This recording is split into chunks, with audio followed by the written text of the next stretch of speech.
Página, professor.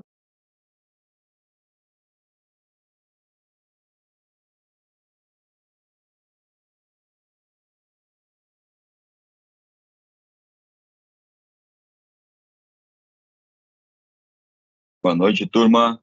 Sejam bem-vindos. Meu nome é Gabriel Baú, sou professor do grupo já há alguns anos, trabalho com disciplinas aí voltadas à tecnologia. Hoje eu serei o professor da disciplina de pensamento computacional. A gente vai fazer um grande apanhado aí dos assuntos dessa disciplina. E estou acompanhado pelo professor Kleber, que vai ser o mediador do chat, que vocês podem enviar suas dúvidas, né? Bom, vamos lá. A disciplina que a gente vai trabalhar, então, na aula de hoje é a disciplina de pensamento computacional. A gente vai abordar os seguintes assuntos, né? Primeiro, a gente vai falar um pouquinho aí dos princípios fundamentais da computação, entender o porquê de algumas coisas que a gente vê na disciplina e também em outros assuntos ligados à computação. A gente vai falar um pouquinho de fundamentos de software, o que estão, como que eles estão relacionados com a máquina e com a pessoa que está por trás da máquina. A gente vai falar um pouquinho de fundamentos de hardware, entender os principais componentes de hardware de um sistema computacional, a função de cada um deles, o que isso significa, né, uma máquina como um computador. A gente vai falar um pouquinho de representação de imagens digitais.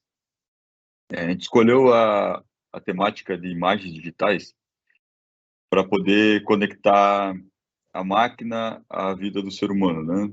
E o ser humano, desde que ele se entende por gente, ele registra as principais fatos da sua vida em imagem, né? Lá no tempo das cavernas, os primatas desenhavam com algum tipo de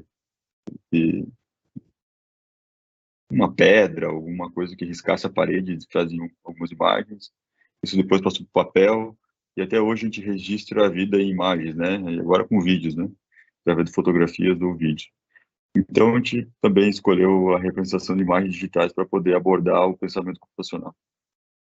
Vamos falar rapidamente de noções de programação, porque é importante que a gente saiba algumas coisas sobre programação, porque isso não vale só para o uso de um computador, né?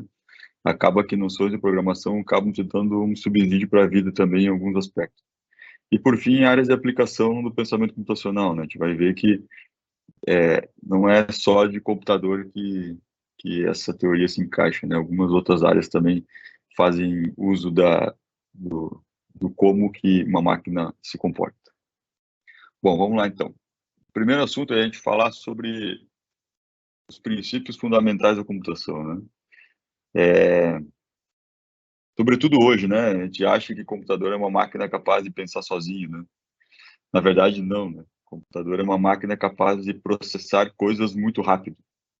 Se eu pegar alguns cálculos e tentar fazer na mão, o computador é extremamente mais rápido que eu, né?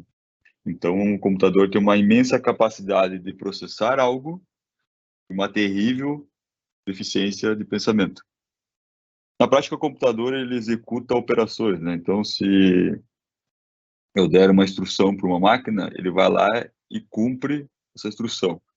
E cumpre essa instrução com uma capacidade enorme de processamento, né? Então, ele faz mais rápido que qualquer ser humano faria, pois ele tem uma capacidade de cálculos que, às vezes, supera a casa de bilhões por segundo, né? Mas se você espera que o computador tenha um princípio de informação e pense no restante por si próprio, sem ter nenhum tipo de instrução dada previamente, isso não vai acontecer, né? Nem mesmo com a inteligência artificial, hoje que a gente vê por aí vários usos, né? Agora liberaram uma ferramenta nova chamada ChatGPT, e esse ferramenta você consegue fazer perguntas para a máquina responde, né? Como se fosse um ser humano. Mas na prática ela foi programada para isso, né? Então, por trás dessa inteligência artificial existiu uma equipe de programadores que fez com que a máquina prevesse essas situações e tivesse uma resposta para o ser humano, né? Então, ainda não existe a máquina que pensa sozinha, tá? Então, não podemos confundir esses conceitos, né? A capacidade de processamento com a incapacidade de pensar, né? A máquina não pensa, né? Ela executa algo que foi programado. Lá atrás, porque, né, já passei um pouco dessa época, né? Mas na época de 90 era muito comum um desafio de xadrez entre um ser humano chamado Kasparov e um computador, né, para fazer um jogo de xadrez e ver quem ganhava, né? Existiam várias situações que o ser humano venceu a máquina, né? E de um tempo para frente a máquina passou a vencer o ser humano. Na prática, não houve nenhum vencedor de homem contra a máquina, porque quando a máquina perdia, quem perdia era o programador que estava por trás dela. E quando a máquina ganhava, quem ganhava era o programador ou o time de programador por trás dessa máquina. Na prática, essa máquina ela tinha uma capacidade de fazer ações sequenciadas, né? Era definida uma sequência lógica para essa máquina executar, só que ela consegue executar numa velocidade muito grande. Então, enquanto os programadores não ficaram bons o suficientes, o Kasparov conseguia entender quais eram as jogadas que a máquina poderia executar e vencia a máquina, né? Depois que essa máquina foi alimentada com diversas jogadas, com diversas formas diferentes de fazer as coisas, ela ampliou sua capacidade de cálculos e aí conseguiu, por fim, vencer digamos assim, né, o homem nessa luta aí do xadrez, né? Mas na prática, se aquele programador que estivesse por trás dela colocasse uma instrução errada, essa máquina ela ia executar a instrução errada, porque ela não teria a capacidade de dizer, não, você me deu uma instrução errada e agora eu vou corrigi-la. Não assim funciona, né? Ela iria executar a instrução de forma incorreta. Portanto, a máquina tem um limite, né? Que tipo, de forma que essas instruções elas são passadas para o computador, né? Quando a gente fala em instrução, na prática, alguém escreveu um código, né? Um ser humano escreveu um código para poder instruir essa máquina. Nessa figura que está aqui no slide, a gente tem um trecho aqui de um programa qualquer que tem uma série de códigos aqui, né? Que o programador ele escreve na linguagem que ele entende, né? Ele entende o que ele está escrevendo, então o cara que fez esse código ele consegue ler esses trechos que estão aqui e entender o que ele queria que a máquina fizesse, né? O que ele pretende que a máquina faça quando executar esse código. Só que a máquina ela não entende esse código, né? Existe uma tradução daquela linguagem que o programador escreveu para a linguagem que a máquina entende, né? Então, códigos são instruções que o ser humano escreveu para a máquina executar, né? Só que antes do ser humano escrever o código, existe um passo que é chamado de algoritmo, né? Algoritmo é uma definição das ideias que você quer colocar em prática num código. Então, quando eu vou pensar num software, por exemplo, eu vou escrever um algoritmo tentando prever todas as situações que aquele código pode passar, né? E a partir desse algoritmo, eu escrevo o código, a partir desse código, eu coloco em uso por uma máquina. Olha só o exemplo que está aqui, né? Uma lâmpada não funciona. Então, eu preciso escrever um código para resolver um problema que uma lâmpada não funciona. Então, o código que eu previ inicialmente fala o seguinte, ó. A lâmpada não funciona, situação inicial. Aí o primeiro teste que eu faço, a lâmpada está plugada? Se a resposta for não, a solução é plugar a lâmpada e ela vai funcionar. Mas se a resposta for sim, a lâmpada estava plugada, eu tenho que fazer um novo teste, né? Porque ela continua não funcionando. O bulbo queimou, ou seja, aquele filamento dentro da lâmpada lá está rompido? Se sim, qual é a solução? Trocar o bulbo, né? Vou lá e compro uma lâmpada nova e coloco no lugar. Se sim, aliás, se o bulbo queimou, eu troco o bulbo, senão eu compro uma lâmpada nova. Agora veja só, existe um componente aqui que não foi previsto, que é interruptor. O interruptor está funcionando ou não, né? Quando chega num cômodo para ligar uma lâmpada, se não tiver nenhum tipo de automação, eu vou lá e aperto no interruptor da parede, a lâmpada liga e pressiono de novo, a lâmpada desliga. Essa etapa não está prevista aqui.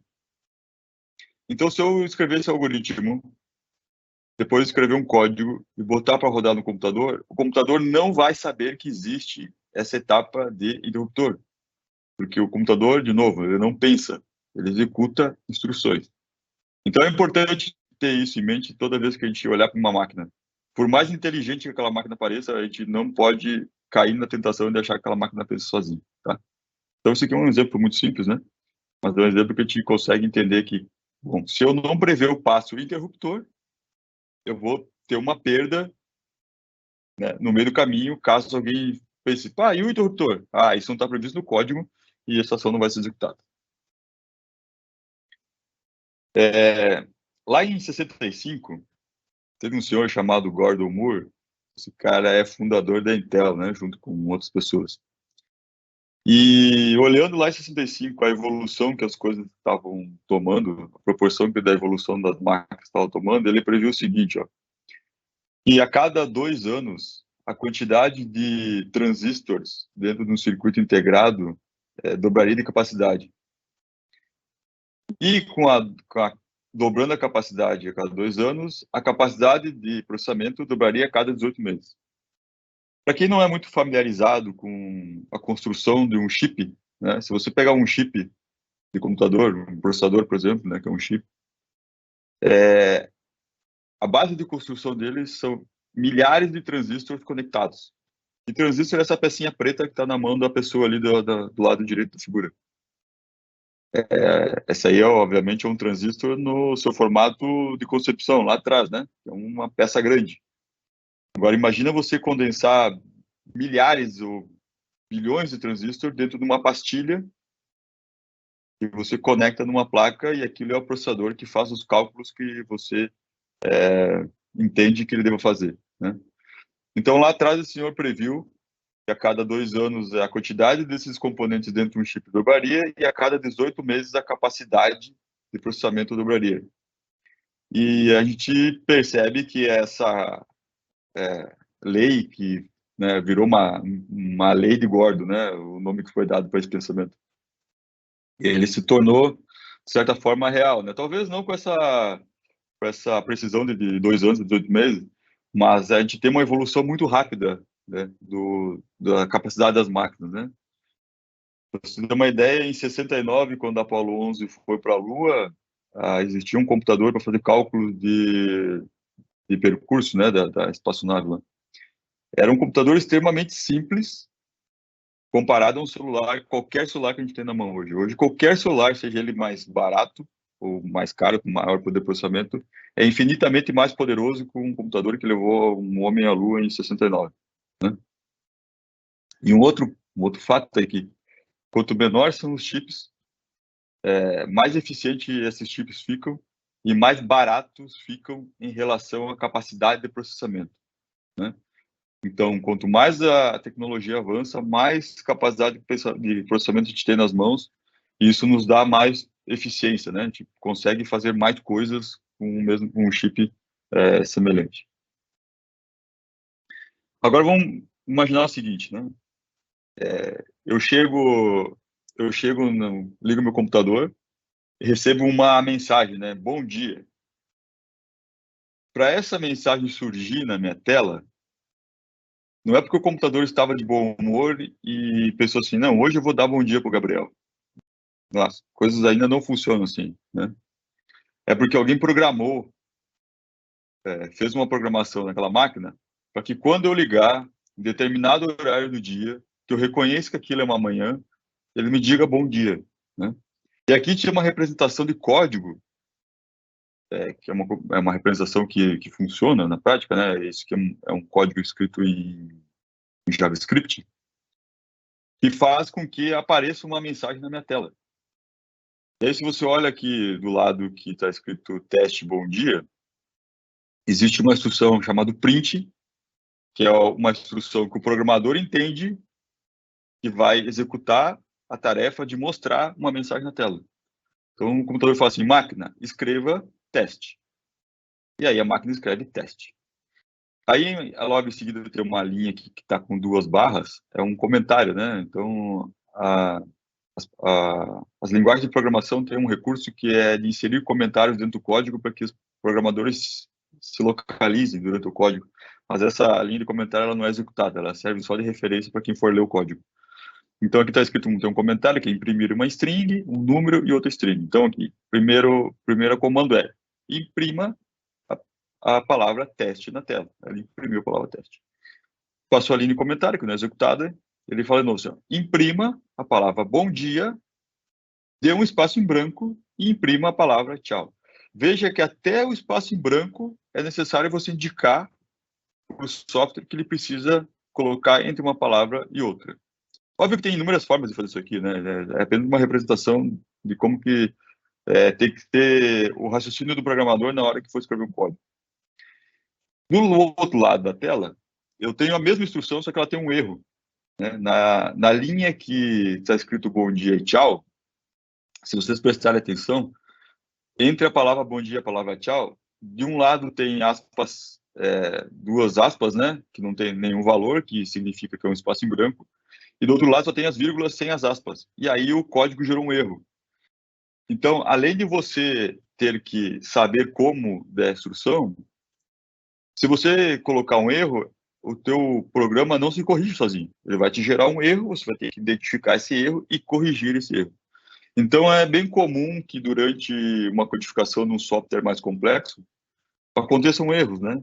E a hora que o programador for testar, a aplicação que ele está usando para escrever o código vai retornar, olha, você errou aqui, corrija.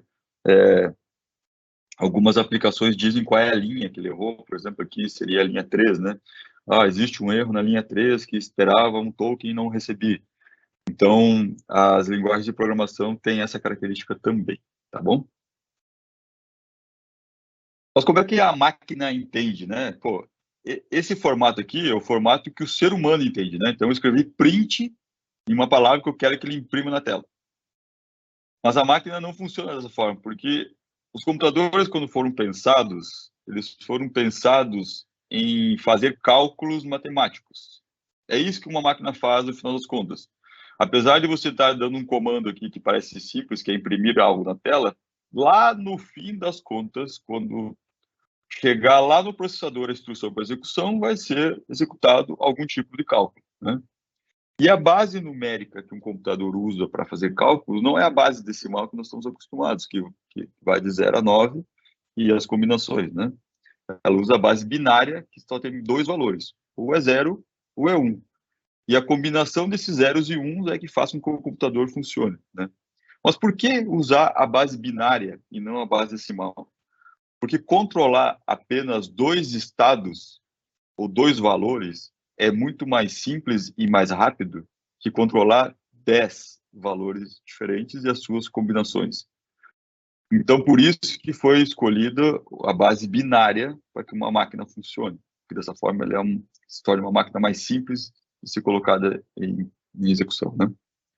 Então, quando a gente escreve o código-fonte lá, o print test, por exemplo, em determinadas linguagens, a gente tem que pegar aquele código, esse código que está aqui escrito, né? Print teste, print bom dia, tchau.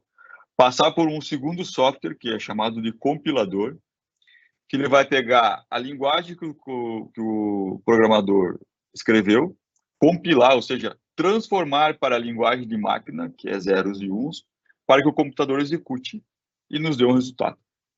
Então, o processo é escrevo o código-fonte, compilo, que é o traduzir para a máquina executa e me dá o resultado. Esse resultado ele pode ser dado de algumas formas, né? Às vezes é um áudio, às vezes é uma imagem na tela, às vezes ele pode gravar um arquivo, né? Mas na prática ele funciona dessa forma.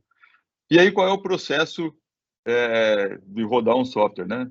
Eu crio uma série de instruções, essas instruções são carregadas em memória, a CPU, que é o processador, acessa essa memória, executa e me dá uma resposta, né? Esses são os passos da execução do programa. Um pouquinho mais adiante a gente vai ver os componentes de hardware e eu falo um pouquinho mais aprofundado sobre esses componentes aqui, que é CPU, memória e a área de armazenamento. Mas na prática é isso que acontece, né? Eu crio um software, que é uma série de instruções, carrego isso em memória para que o processador possa acessar, o processador acessa, executa as instruções na ordem que o programador definiu, e aí gera um resultado. Bom, os softwares, eles são definidos basicamente em dois conceitos, né? O conceito de software aberto e o conceito de software fechado.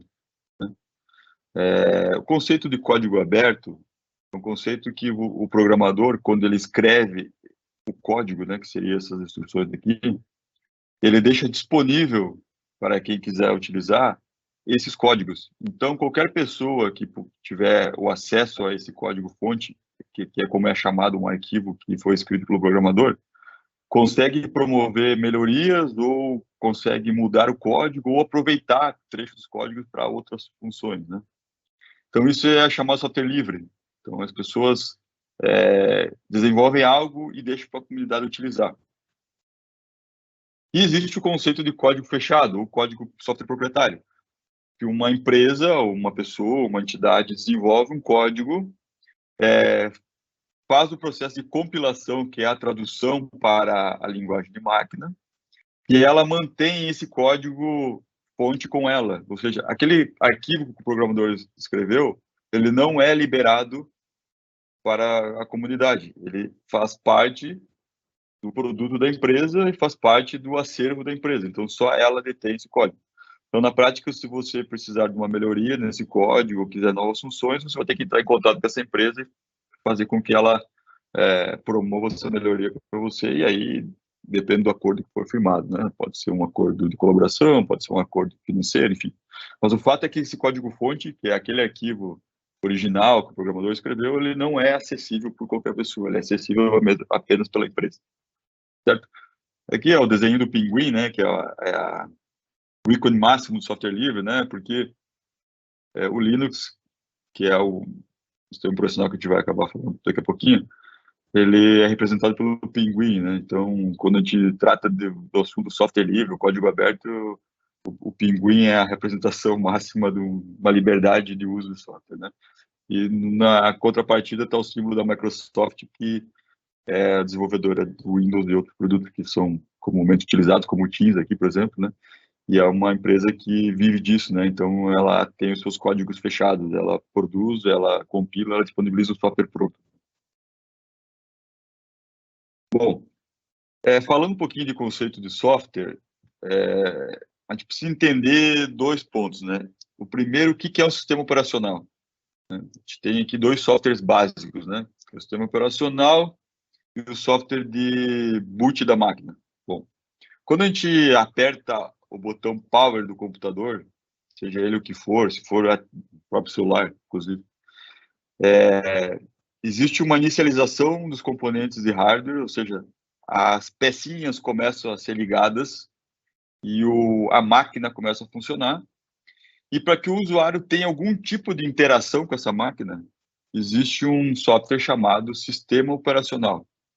Esse sistema operacional é o programa principal do computador, depois que o computador é ligado, porque ele que faz a orquestração de todos os componentes de hardware de uma máquina e de todos os softwares instalados nessa máquina.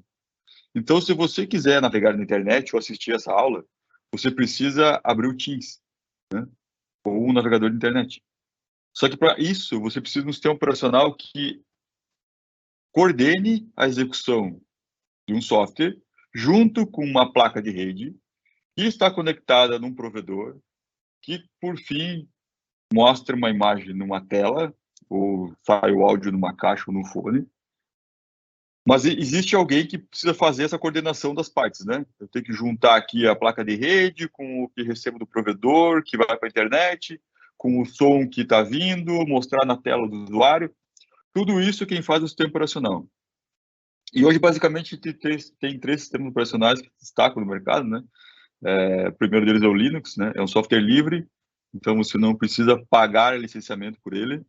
Você baixa aí dos diversos sites que customizam o Linux de alguma forma, com ferramentas diferentes, visual diferente e tal. Você instala e você dá o seu jeito de funcionar, né? Então, uma das características do software livre é que não são todos que têm suporte, né, pelo fabricante, né? Muitos têm suporte pela comunidade que usa, então a comunidade gera o suporte para isso. O outro, né, que está está, acho que em 90% das máquinas do usuário comum, que é o Windows, né? Então, o Windows ele é um software que é disponibilizado por uma empresa, aliás, ele é vendido por uma empresa, né? Então, a forma de comercialização ela é diversa, né? Mas ele é um software que você não tem acesso ao código-fonte, você não tem acesso a manipular a estrutura dele, né? Você depende da Microsoft para fazer isso, mas é um sistema operacional também, que assim como o Linux, coordena todo o hardware e faz com que as coisas funcionem para o usuário, né? E por fim, existe também um software que deve ter uns 5% do mercado, que é o macOS. Ele é um software desenvolvido exclusivamente para um tipo de hardware, né? Que são os hardwares fabricados pela Apple. E também é um sistema operacional que, na prática, os três fazem a mesma coisa: coordenar as ações de hardware, de softwares instalados no computador e de ações do próprio usuário, né? Só que antes desses sistemas operacionais aqui listados começarem a funcionar, a tua máquina tem que ligar, né? E tem que falar para o sistema operacional assim, ó, ô amigão, pode trabalhar agora, tá? Porque a máquina está pronta, né? Essa telinha ela não é muito comum, né? Mas a gente enxergar porque os fabricantes colocaram um logo na frente e acaba escondendo um pouco essa parte do ligar um computador, né? Mas toda vez que você aperta o botão de power de um computador ou de um celular ou de um tablet, existe um software que está embarcado na tua placa-mãe, ou seja, ele está fixo dentro dos chips, você não consegue alterar, você não consegue, o máximo que você consegue atualizar ele, mas você não consegue customizar. Ele tem uma função muito importante, que é ligar todos os componentes de hardware da tua máquina, ou seja, ele liga o teu HD, ele liga o teu processador, ele liga a tua placa-mãe e faz com que as coisas funcionem. E aí depois ele fala assim, sistema operacional pode entrar em operação e fazer com que a máquina comece a ser disponível para o usuário, né? Se a inicialização da tua máquina falhar nesse ponto aqui, tua máquina não liga, né? Ela ou gera uma mensagem de erro, às vezes fica gerando um bip, né, intermitente para avisar que tem algum problema. Mas o fato é que algum componente de hardware falhou, alguma peça da sua máquina falhou e não vai ser possível ligá-la. Então, existem dois softwares que fazem o computador funcionar. O primeiro é esse cara aqui, que é o boot do computador, né? A famosa BIOS. Dentro da BIOS, a BIOS é uma peça, né?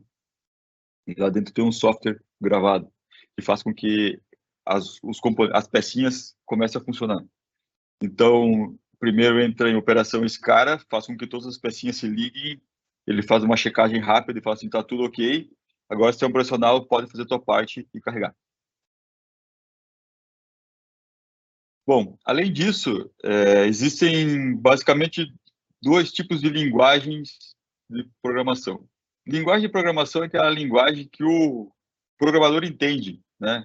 Aquele código lá do começo, né? Esse carinha aqui. Isso aqui é uma linguagem de programação chamada JavaScript, né? Isso aqui é algo que o ser humano entende. Então, o ser humano escreve o código em alguma linguagem que ele entende e depois o computador tem que ser traduzido para o computador, né? Basicamente, existem duas formas hoje de você trabalhar um código, né? O primeiro é, eu desenvolvo um código, eu como desenvolvedor desenvolvo um código, eu passo por um processo de compilação, que eu traduzo esse código para a linguagem de máquina, gero um arquivo único que é executável pelo computador, e aí sim eu consigo executar. Acho que grande parte das pessoas que estão aqui na aula já devem ter visto algum arquivo com a extensão .exe, né, de executável. Então, é aquele ícone que você dá dois cliques em cima e ele faz alguma coisa. Ele abre um programa, ele mostra uma imagem, alguma coisa acontece quando você dá dois cliques, né? Então, eu quero abrir o Teams. Eu vou lá dar dois cliques no ícone do Teams, o Teams vai abrir. Na verdade, eu estou dando dois cliques num arquivo executável que faz com que o programa funcione. Então, eu preciso desenvolver o código, passar pelo processo de compilação e aí executar.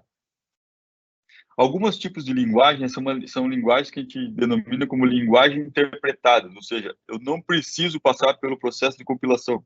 O código-fonte ele é interpretado em tempo real que ele vai ser utilizado. Isso se aplica muito a páginas de internet, tá? Existem páginas que a página é um código-fonte, né? E quando você acessa ela através do navegador, o próprio navegador interpreta aquele código e já te dá a resposta em tempo real. Então você pula uma etapa ali que é o compilar, né? Acaba que para algumas aplicações isso é mais a aplicação é melhor, né? É melhor utilizar uma linguagem interpretada do que uma linguagem compilada. Mas, obviamente, os dois mundos coexistem, né? E eles devem ser utilizados naquilo que eles melhor se adaptam, né? Então, as situações que eles melhor se adaptam. Bom, saindo do campo do software, a gente vai falar um pouquinho da ideia de hardware, né?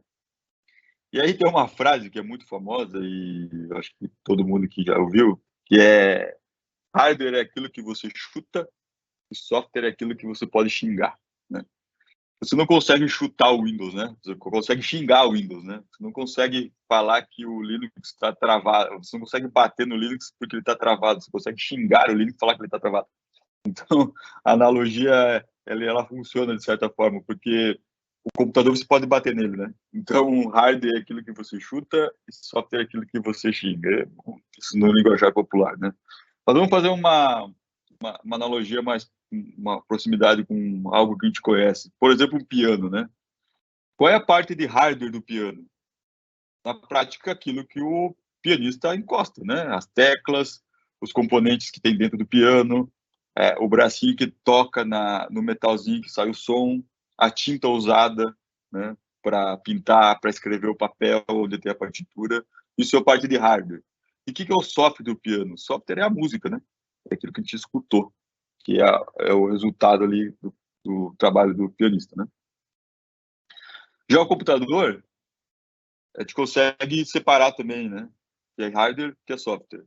Então, o hardware é a parte palpável, né? Então, eu consigo tocar no CPU, eu consigo tocar na placa-mãe, eu consigo tocar nas memórias, eu consigo tocar no monitor, no pendrive, no teclado. Então, isso é o hardware, né? E o software são as instruções que essa máquina recebe. Que, na prática, são os programas, né? Aqui do lado tem uma linha do tempo que ela está expressa ali em 15 anos, né? Lembrando do nosso amigo lá, Moore, em 1965, quando ele fez aquela lei de Moore, ele falava que a cada 2 anos dobraria a quantidade de transistores nos chips, que a cada 18 meses dobraria a capacidade de processamento.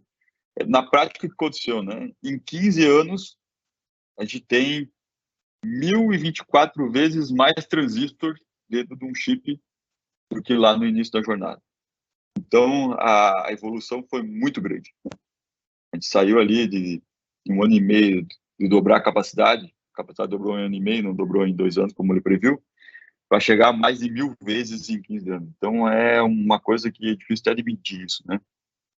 Então, de novo, né, lembrando lá da Apollo 11, contra qualquer celular que a gente tem na mão, a gente tem uma capacidade de processamento infinitamente maior que os astronautas tinham à sua disposição, né? Mas aí, quais são os componentes de um computador, né? O primeiro e o mais famoso é a tal do processador, né? Ou CPU, né? Que é uma sigla, né? Para Unidade Central de Processamento. O processador é um chip, veja esse chip aí que está exibido aí da Intel, né? Uma linha da Intel qualquer aí, que tem milhares, mas milhares, isso não é uma força de expressão, são milhares daquelas pecinhas chamadas transistores. Então, dentro desse chip aí, que deve ter 5 por 5 centímetros, mais ou menos, tem milhares dessas pecinhas pretas dentro.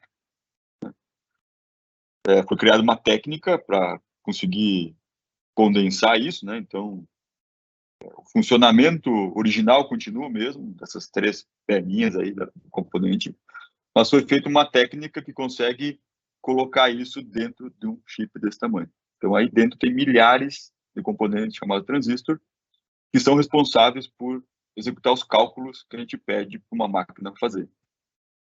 Então, quanto mais transistores tem num processador, mais rápido esse processador executa os cálculos que a gente instrui que ele faça. A figura ao lado é a representação de memórias RAM, né? A memória chamada volátil, né? Então, a gente precisa de uma memória que auxilie o processador nos cálculos, porque a velocidade de acesso em um HD, um disco rígido, ela é muito menor do que numa memória RAM. Então, se eu tivesse que o processador acessar diretamente um disco rígido, essa operação é muito lenta, e aí tornaria o desempenho da máquina muito ruim. Então, tem esse figura de memória RAM, que é uma memória intermediária, que a gente usa para carregar os programas nessa memória. E a partir dessa memória, que tem um acesso quase direto ao processador, os cálculos são feitos. Então, o processador lê a memória, executa um cálculo, grava a resposta na memória RAM, né? E aí, se o usuário precisar guardar esse dado de forma persistente, aí sim ele usa uma unidade de armazenamento do tipo HD, né? Na máquina. Então, de certa forma, aqui eu tenho o processador, que é o cara que executa, é o cérebro da máquina, que executa os cálculos. Eu tenho a memória RAM, que é uma memória que auxilia o processador para que ele seja mais eficiente, né, no acesso aos dados importantes. E tem os discos rígidos, né, que são as unidades que armazenam de forma definitiva os dados do usuário. Aqui tem uma representação de duas tecnologias de disco rígido, né? Eu tenho o HD, que é esse disco que tem um disco no meio de metal com um bracinho, né? E tem um SSD, que é um disco rígido de estado sólido, ou seja, ele não tem nenhuma peça móvel dentro que possa dar problema, né? Ou causar algum dano ao dado. Os primeiros discos rígidos eles surgiram dessa forma, com esses pratos metálicos com um braço que faz a leitura. Então, são diversos pratos com os braços inseridos dentro desses pratos e eles têm um curso, né, que vão do centro do disco para a borda do disco e volta, né? Então, os dados são gravados de forma magnética nesses discos e para fazer a leitura desses dados, esse braço tem que se movimentar para ler o braço, para ler os dados. Já o disco sólido, ele tem memórias que são microchips e são acessados apenas por sinais elétricos, né? Não existe nenhuma parte mecânica que faz com que eu procure o dado. Então, ele é um disco que é mais rápido. É bem comum a pessoa que está com uma máquina um pouco mais antiga e com baixo desempenho tirar um HD desses físicos que tem esses braços aí e colocar um SSD. E aí a máquina muda o desempenho de forma excepcional, porque é um componente que tem um acesso de leitura e gravação de dados muito mais rápido do que esse componente que tem, do que esse disco que tem componentes móveis, né? Tinha um outro problema. Na verdade, esses discos ainda são usados, né? Porque as capacidades de HD e de SSD são diferentes, né? É, os HDs têm maior capacidade de dados versus preço que tu paga por megabyte ou gigabyte, né? O SSD ele ainda é uma tecnologia que é um pouco mais cara, mas ela compensa em alguns casos por conta do desempenho, né? E aí, por fim, você tem uma placa-mãe. A placa-mãe é a placa que recebe todos os componentes, né? Conectados de alguma forma. Então, eu trouxe aqui até um desenho de uma placa mais antiga, mas é que ela tá meio coloridinha, né? E acaba ficando mais simples de a gente ver os componentes dela, né? Do lado de fora aqui, onde tem um monte de portas, né? São as interfaces, você conecta USB, conecta teclado, monitor, placa de rede, placa de som, enfim. São todas as interfaces com o usuário. E aí no centro dessa placa você tem alguns soquetes que você encaixa placas, né? Então lá você tem lá em cima lá alguns soquetes azuis e pretos, que é onde você coloca os módulos de memória RAM. Ao lado dele tem um quadrado mais escuro ali, que é onde você encaixa o processador. E aí mais para o final da placa tem alguns barramentos ali que você consegue encaixar placas de diferentes formatos, né? E ali também você encaixa alguns cabos que ligam os HDs, né? E tem até uma pilha, né? Ali no meio da placa-mãe, e isso existe ainda em qualquer computador, existe uma bateria que mantém as informações que são voláteis lá da BIOS de forma persistente. Por exemplo, quando você grava uma data e hora no computador, lá na BIOS, que é essa interface preta aqui, essa data e hora tem que ser guardada, né? Porque senão cada vez que eu desligava a máquina, eu perdia a data e hora. E existem vários programas hoje que são sensíveis à data e hora para funcionarem. Então, tinha que ter alguma forma de gravar as informações, os ajustes que eu faço na BIOS. E a forma de gravar isso é ter uma bateria que mantém essas informações gravadas por muitos anos, né? Como são pouquíssimas informações, o consumo de energia é muito baixo, uma bateria dessas dura anos, né? Às vezes 5, 6 anos, aí depois necessita troca, mas normalmente dura muito tempo. Existe um outro conceito também de hardware, que são chamados de microcontroladores. esses microcontroladores, eles têm todos os componentes embarcados numa única placa. Então, todos esses componentes do processador, memória, área de armazenamento, interface com o usuário, estão todos gravados numa plaquinha. Ela é praticamente esse tamanho que está na tela, que está uma plaquinha muito pequena. E apesar dela não ter grandes capacidades de processamento, como ela tem tudo embarcado nela, você consegue utilizar ela de diversos jeitos, né? Consegue criar software para isso aqui controlar a temperatura de uma câmera fria, tu consegue criar um software para esse negócio gerar uma automação de ligar e desligar a lâmpada da sua casa.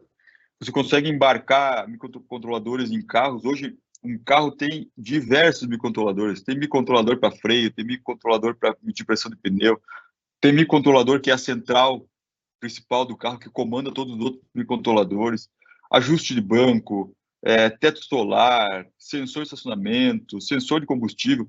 Tudo isso é conectado a microcontroladores que, por sua vez, se conectam ao sistema central, que orquestra tudo isso e faz com que o carro funcione, tá? Aquele carro lá de antigamente, que só tinha uma bateria e o resto era tudo cabo que ligava uma lâmpada e um interruptor, isso não existe mais, né? Qualquer carro hoje que você compra, existe algum microcontrolador envolvido no funcionamento desse carro, tá? E não é um, são diversos carros, diversos microcontroladores. Por mais simples que seja o carro, existem diversos microcontroladores dentro que fazem funções inimagináveis para um carro funcionar. Você imaginou que o freio ABS é uma tecnologia que permite que o condutor pise no freio e a roda não trave, né? E cria aquele resultado de arrasto, né? Esse cara, ele tem um microcontrolador que fica medindo a pressão do pedal e controla que o freio solte e pressione a todo momento, não deixando com que a roda arraste. Então, isso é um controlador específico para esse fim, assim como tem um controlador específico para disparar o airbag. Então, os microcontroladores hoje estão em lugares que a gente, às vezes, nem faz ideia do que eles estão presentes, né?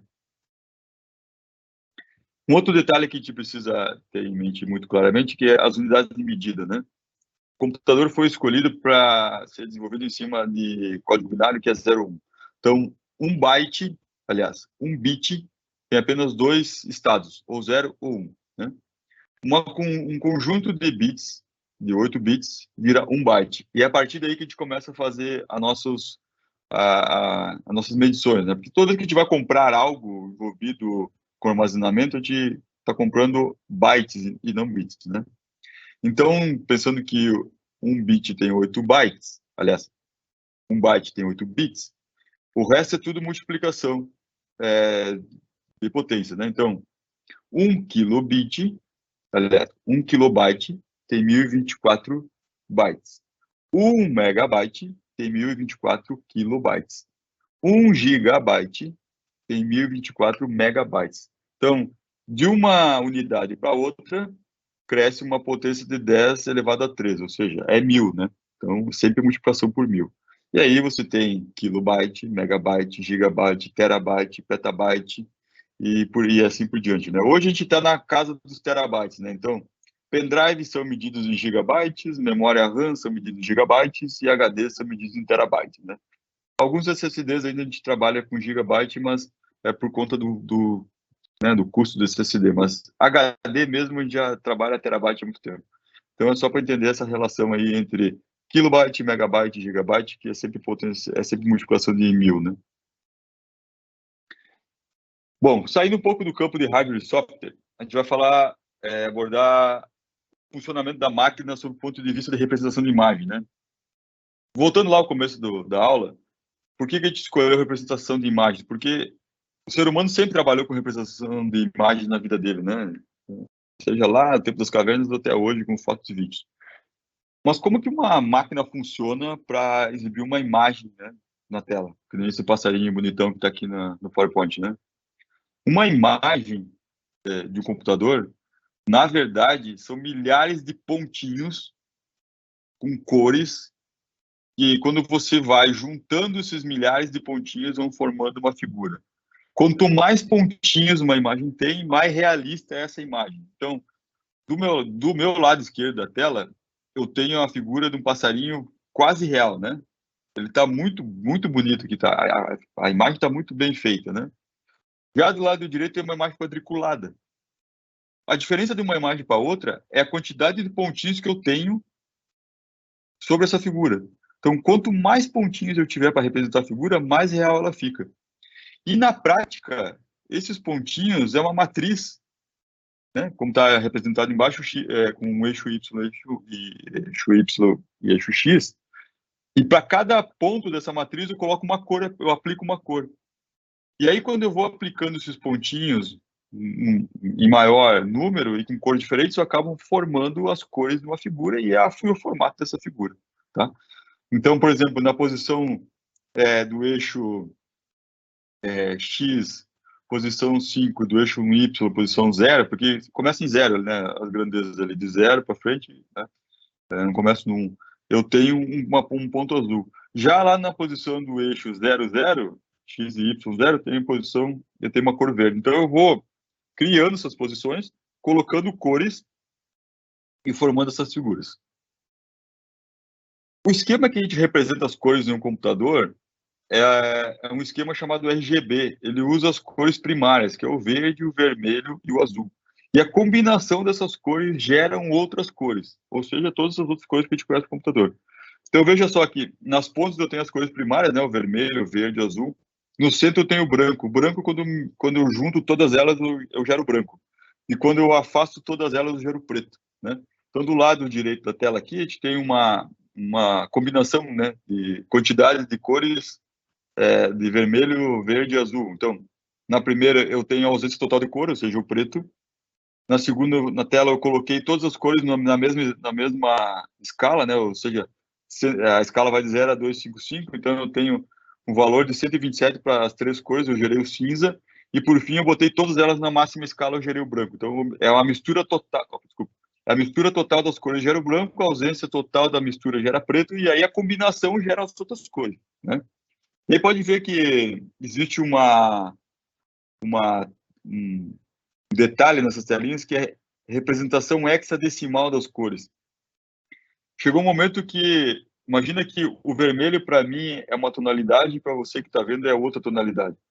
E aí eu quero reproduzir um vermelho, né? Eu criei aqui uma imagem que tem que ser o vermelho e tem que ser igual para todo mundo. Mas como é que eu falo que o meu vermelho é o mesmo que o teu vermelho? Quando eu faço a combinação das cores, a combinação gera um código para mim, que é chamado código hexadecimal, que é na base numérica hexadecimal, né? A partir desse código, eu tenho a mistura exata das cores.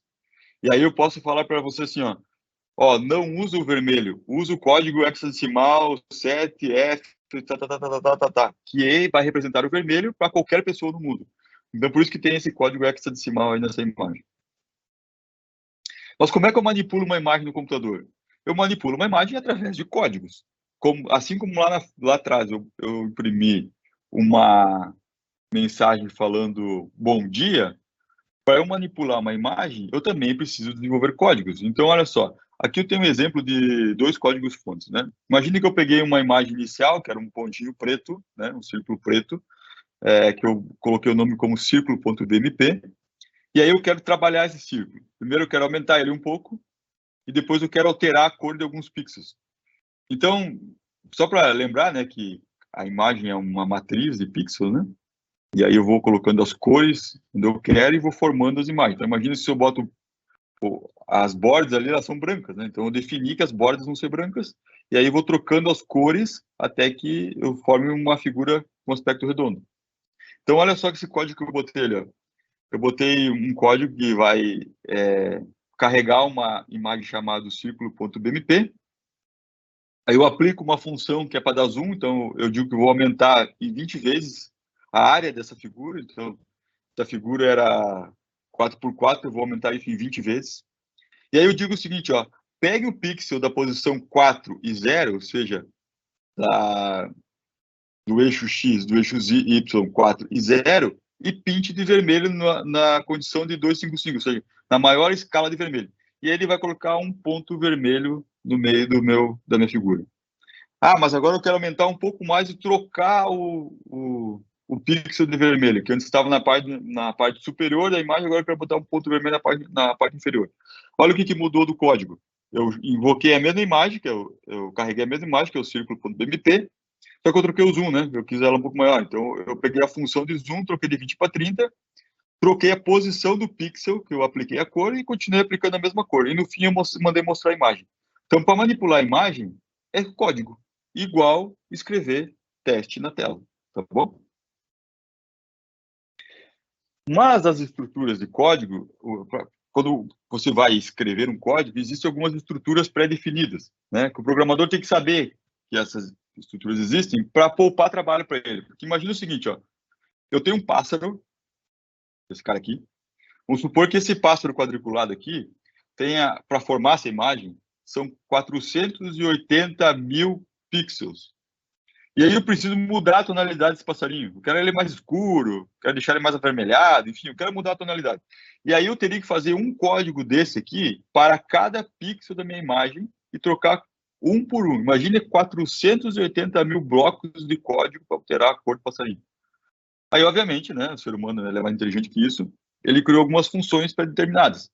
Então, por exemplo, a primeira função é o for, né, a primeira estrutura de programação é o for. O for, ele executa uma lista de tarefas de forma contínua até que uma condição se determine, né? Então, por exemplo, aqui eu tenho uma condição que é img igual a new sample image, ou seja, img é uma variável. Variável na programação é um espaço de memória que eu posso gravar dados a hora que eu bem entender e o dado que foi permitido gravar lá. Dependendo do tipo da variável, eu posso definir que tipo de dado eu posso gravar. Então, se a variável for do tipo de números, eu posso gravar os números que eu quiser lá dentro, né? E por que é variável? Porque eu posso gravar números diferentes dependendo da execução do código. Eu posso variar isso, né? Então, aqui eu tenho uma variável que carrega a imagem do pássaro dentro dela e tem um comando for que fala o seguinte, ó, altere todos os pixels da variável imagem para aquelas cores que eu setei ali, até que todos os pixels terminem. Então, em 4 linhas de códigos, eu faço uma operação em 480 mil pixels. No final, eu mostro a imagem. Já o if diz assim, ó, se você encontrar um ponto vermelho que esteja setado para o valor maior que 160, mude para a instrução que está logo abaixo. Então, o if é um condicional. Faça algo se atender a condição que eu determinei. E, por último, eu tenho uma forma de escrever expressões, né? Imagine que eu quero pegar o código vermelho e duplicar ele. Então, hoje eu tenho um vermelho claro, eu quero um vermelho mais escuro. Então, o vermelho claro está setado no valor 50, para ficar mais escuro, eu quero setar em 100. Em vez de eu fazer um código que fica repetindo isso até eu acertar todas as cores para de vermelho, dobrando o seu valor, eu crio uma função que multiplica todos por 2. Então, vejam que são técnicas de programação que vão diminuindo o esforço do programador e aumentando a eficiência desse software, tá? De novo, isso aqui a gente está, vamos fazer um exemplo aqui, mostrando manipulação de imagem, mas eu podia manipular qualquer coisa aqui, né? Bom, se caminhando para o final da nossa aula, como é que esse pensamento computacional se aplica na prática, né? Onde é que a gente usa tudo isso que a gente falou até agora, né? A primeira coisa que a gente tem que ter em mente, retomando lá nisso, o computador não pensa, né? O computador executa aquilo que alguém instrui ele a fazer, né? Aí a gente pode pensar que pensamento computacional é o mesmo que programar. Na prática também não é verdade, né?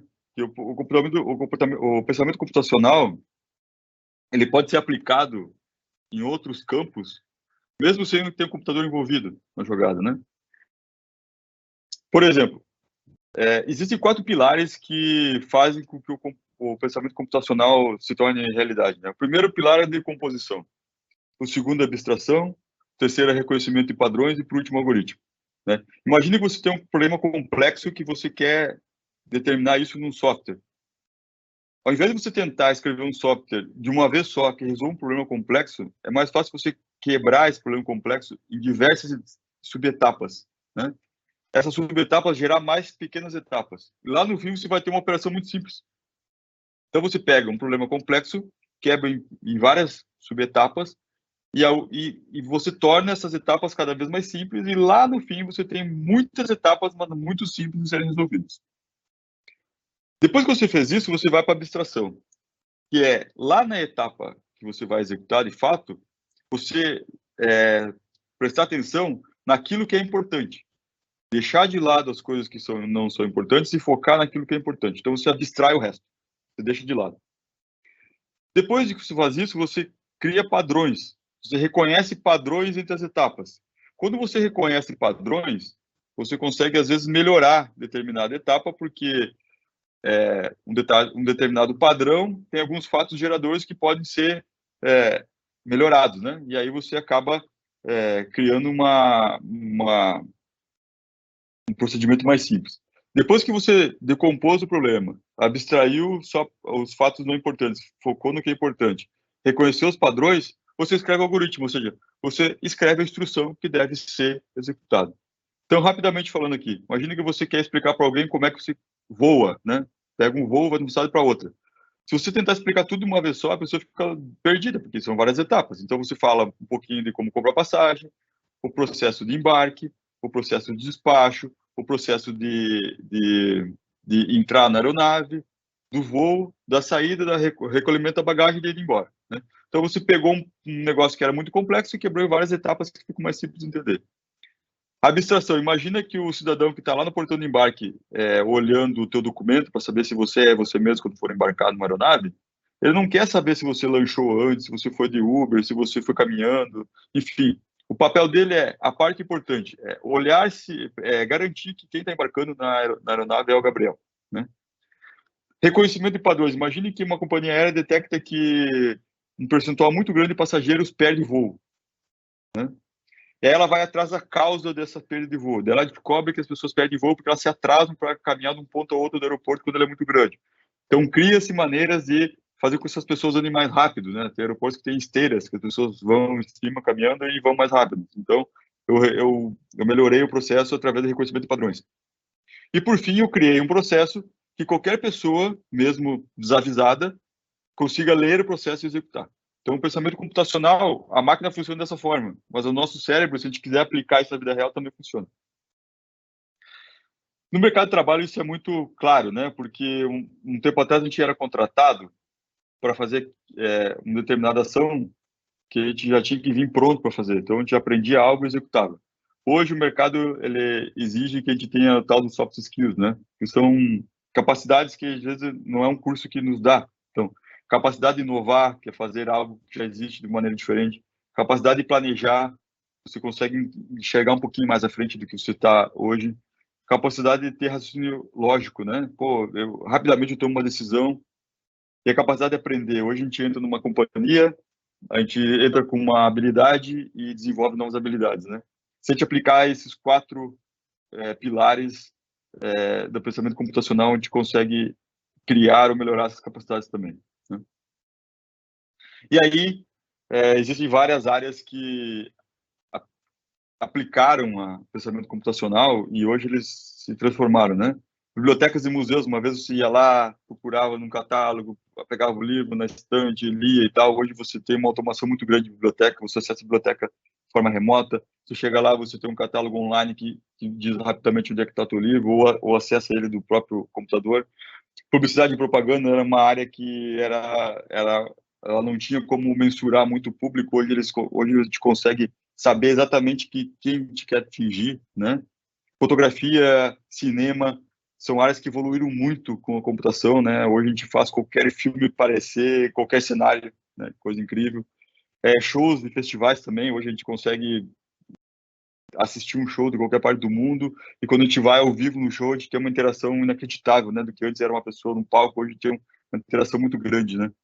E aí, arquitetura e design de interiores, por exemplo, né? Antes você tinha que esperar construir a tua casa, tinha um projeto no papel, você esperava construir, aí achava que não ficava bom, mandava mudar, e hoje modelos matemáticos e a computação te mostram quase a realidade perfeita de como será a tua casa quando estiver pronta, né? Áreas de negócio, como o direito usa aplicações computacionais para poder fazer até análise de processos. O Netflix, né, inventou uma tecnologia que mudou um negócio que antes que era locadora de TV, locadora de filmes, né, DVDs e fitas VHS, deixou de existir porque o Netflix inventou um negócio novo a partir da computação. E aí também agora, que está muito na pauta das notícias, é o tal da moeda digital, né? Que também ela está muito forte em substituição de uma coisa que é muito primordial, que é o dinheiro físico, né? E por fim, a educação, né? Se a gente conseguir aplicar os 4 pilares na educação de jovens ou de adultos, né, também, a gente consegue desenvolver habilidades muito importantes que o ensino tradicional não desenvolve, né? Que são aqueles soft skills que eu citei anteriormente. Bom, galera, obrigado pela aula. Passou rápido, né? 1 hora, tive que dar uma aceleradinha no final, mas são vários assuntos que eu gosto de falar, que eu acho bacana. E só deixando aqui um lembrete, né?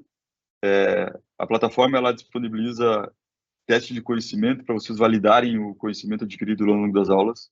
Ela disponibiliza simulados que são questões que, dependendo do número de acertos, você consegue ter 2 pontos extras numa nota de AV ou AVS, desde que essa nota seja superior a 4. Você tem a AV, se você atingir um mínimo de 6 pontos, você está aprovado na disciplina, e caso não atinja, você tem a AVS, que é uma avaliação suplementar para conseguir melhorar sua nota e obter a aprovação. Tá certo? Muito obrigado pela presença de todos. Aqui está um link para vocês registrarem a presença, né, dessa aula e aí garantir as horas complementares dessa disciplina. Tá certo? Muito obrigado a todos. Vou encerrar aqui a apresentação.